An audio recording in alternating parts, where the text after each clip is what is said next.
we're gonna go over, you probably saw our video where we did the 5 disarms really fast. It's a really good video to go over working your hand-eye coordination, working kind of the speed of your disarms. But let's go over some details as far as actually disarming a weapon. First thing you'll notice is that Chris doesn't have his finger inside the gun.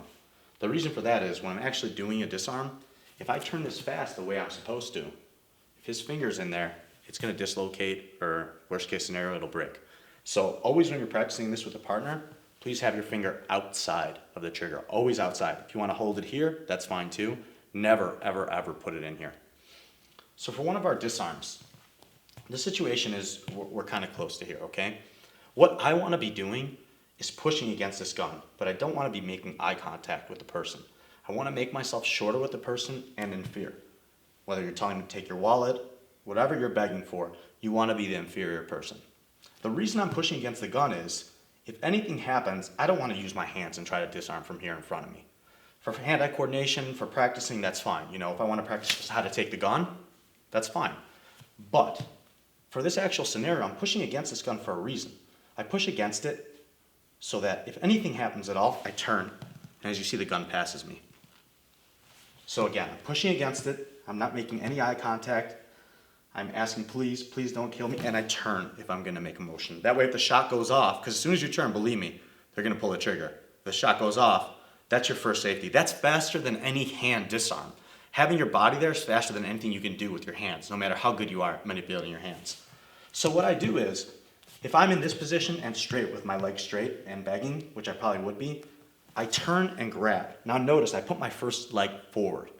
This is because I want to be in a stance like a boxer would be. I want to be in a stance at the very least where I can turn my hip. It doesn't have to be perfect, but I have to turn my hip to create momentum. Once I have control of this hand, he's very weak crossbody. If he tries to turn his arm into me, it doesn't really work very well. So if I just made a little bit of strength, nothing happens. I don't want to be this way because he can pivot his body away from me and shoot. We definitely want to avoid that. So we start here, we move it to the side, we have our one foot in front of the other, we grab the top of the gun. Okay, don't get shot. You don't want to grab the outside, you grab the top of the gun. From here, you make a very violent turning motion, almost like you're throwing an elbow. His finger is out of the trigger. I'm not engaging him by looking at the eyes. I'm down and I'm begging, please don't kill me, take my wallet, whatever you need. The first thing I'm doing is turning as I grab.